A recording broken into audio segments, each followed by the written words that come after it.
aí pessoal, meu nome é Richard, estou dando início a mais um vídeo aí para ajudar você que quer passar nos principais vestibulares do Brasil. Então, eu quero começar hoje com elétrica. Então, as aulas passadas eu dei vetores, né? E agora eu quero começar com elétrica. O início, né? Lá no comecinho de elétrica, vamos partir do zero, tá? Então, vamos partir das primeiras conversas, né, que deram origem ao nosso átomo, que foi entre Leucipo e Demócrito, né, há mais de 2000 anos atrás. Então, a ideia surge de que maneira? Se eu pegar um material e quebrar esse material no meio, eu pego esse material, quebro no meio de novo, eu pego o material e vou quebrando no meio. Vou quebrando no meio. Vai chegar um momento em que, teoricamente, eu não conseguiria quebrar mais, né? Esse ato de não ser mais quebrável, não ser mais divisível, surge a palavra átomo. O átomo do grego significa não divisível. Então, o átomo, né, surge a partir de uma discussão há 2000 anos atrás. Então, a ideia que nós temos de átomo hoje foi se modificando, né, a cada dezenas de anos aí. Então, a cada dezenas de anos ia mudando, né, a ideia do átomo, a ideia que eu tenho do átomo, a ideia que nós temos de átomo. Começou, né, lá atrás com uma pequena parte da matéria que é indivisível e foi evoluindo até a noção melhor do que a gente tem hoje, né? Atualmente, a grande maioria de vocês acho que já teve um contato de como é a imagem do átomo, né, em desenhos, na televisão, né? Então, a ideia seria, existe uma eletrosfera, e nessa eletrosfera é onde o elétron vive, tá? Aqui, então, seria então a casa do elétron. E mais ao centro aqui, eu teria o núcleo, né? O núcleo, que seria onde os prótons e os nêutrons vivem, né? Então, e cada uma dessas partículas, os prótons, os nêutrons e os elétrons, eles são diferentes, principalmente pela carga. Os prótons, eles são positivos. Os nêutrons são neutro. E os elétrons que estão aqui rodando, negativo. Esse elétron, ele é muito rápido. Ele não para, ele começa a rodar aqui, roda muito rápido. Ao nível de dar milhões de voltas ao redor desse núcleozinho em apenas um segundo. Beleza? Então ele está rodando aqui muito. Beleza. A partir dessa noção de prótons, nêutrons e elétrons, eu consigo carregar um corpo. Como assim eu consigo carregar um corpo? Bom, corpo carregado. O que seria um corpo neutro? O que seria um corpo neutro?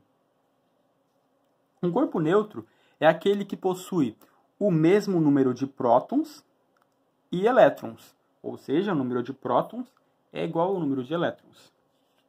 Então, eu tenho um exemplo aqui de átomo de Bohr, em que eu tenho o núcleo aqui, 2 prótons e 2 nêutrons, e aqui 2 elétrons. Vemos, então, que o número de prótons é igual ao número de elétrons. Então, esse átomo, ele é neutro. Beleza? E um corpo negativamente carregado? Um corpo negativamente carregado é aquele que possui o número de elétrons maior que o número de prótons. Então, eu tenho aqui, novamente, o átomo de Bohr. E nesse átomo eu tenho 2 prótons e 2 nêutrons. E ao redor aqui, rodando na eletrosfera, 3 elétrons. 1, 2, 3. 3 elétrons e 2 prótons. O elétron, a gente já viu, ele é negativo. Então, esse átomo ele está carregado negativamente, porque ele tem mais cargas negativas. E um corpo positivamente... Um corpo positivo, né? Um positivamente carregado. Seria aquele que possui um número de prótons maior que o número de elétrons. Beleza? Então, eu tenho novamente aqui, ó, 2 prótons e 2 nêutrons. E ao redor aqui na eletrosfera nós temos um elétron. Então ele tem 2 prótons e um elétron positivamente carregado. Beleza? Então aqui já nos dá a noção de como funciona o corpo carregado. Beleza? Tá. Agora, esse elétron, né? Eu falei que ele é negativo e o próton ele é positivo. Se ele é negativo e ele ser positivo, então ele tem uma carga que o torna positivo ou negativo. E nós, seres humanos, né, atrás de mais e mais conhecimento, conseguimos, né, calcular qual a carga do elétron a partir de 2 experimentos bem importantes, tanto para a física quanto para a química, né? A gota de óleo de Millikan e a ampola de Crookes. A ampola de Crookes, com a ampola de Crookes a gente conseguiu determinar a existência de elétrons, né? Ele não chamou de elétrons a princípio, ele chamou de raios catódicos, e esses raios só foi constatado mais para frente por Rutherford que esses raios eram, na verdade, elétrons, né?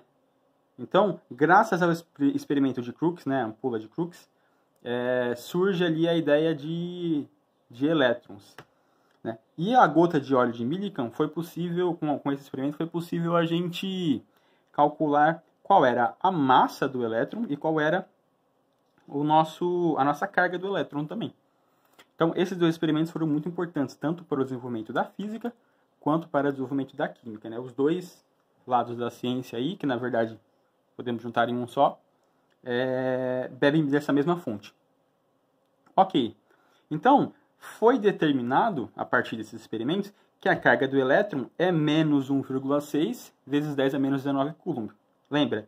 Elétron negativo, então é menos 1,6. Beleza? E o próton? O próton, ele é positivo. Então, ele vai ter a mesma carga do elétron, só que positivo. Então, fica mais 1,6 vezes 10 a menos 19 coulomb. Coulomb era um dos pesquisadores, né, que a gente vai ver nessa frente a lei de Coulomb, que envolve força, e como ela funcionou. Então, usamos Coulomb aqui, né, em homenagem a esse físico. Graças a essas 2 cargas, né, nós chegamos, então, na carga elementar. A carga elementar, primeiro, quando a gente pensa em elementar, a gente pensa em alguma coisa básica, né, alguma coisa que dê origem a outras coisas. E o elétron e o próton, eles dão origem a muitas coisas que estão ao nosso redor. Por exemplo, tudo que você consegue ver. Você consegue ver a sua parede, o seu livro, a sua caneta, tudo isso é feito de átomos. E esses átomos são feitos de elétrons e de prótons. E de nêutrons também. Beleza? Então, essa carga elementar, ela é a carga do elétron e do próton, tá? Por isso que é mais ou menos. Dependendo do que você está estudando, se está estudando prótons, ela fica positiva. Se você está estudando elétrons, ela fica negativa aqui no nosso exemplo. Então, esse foi o vídeo que eu queria começar a dar o conteúdo de elétrica para vocês. E depois eu vou postar um outro vídeo, né, continuando esse esquema de elétrica, mas aí falando de quantidade de carga elétrica em um corpo. Beleza? Então, é isso aí, galera. Valeu!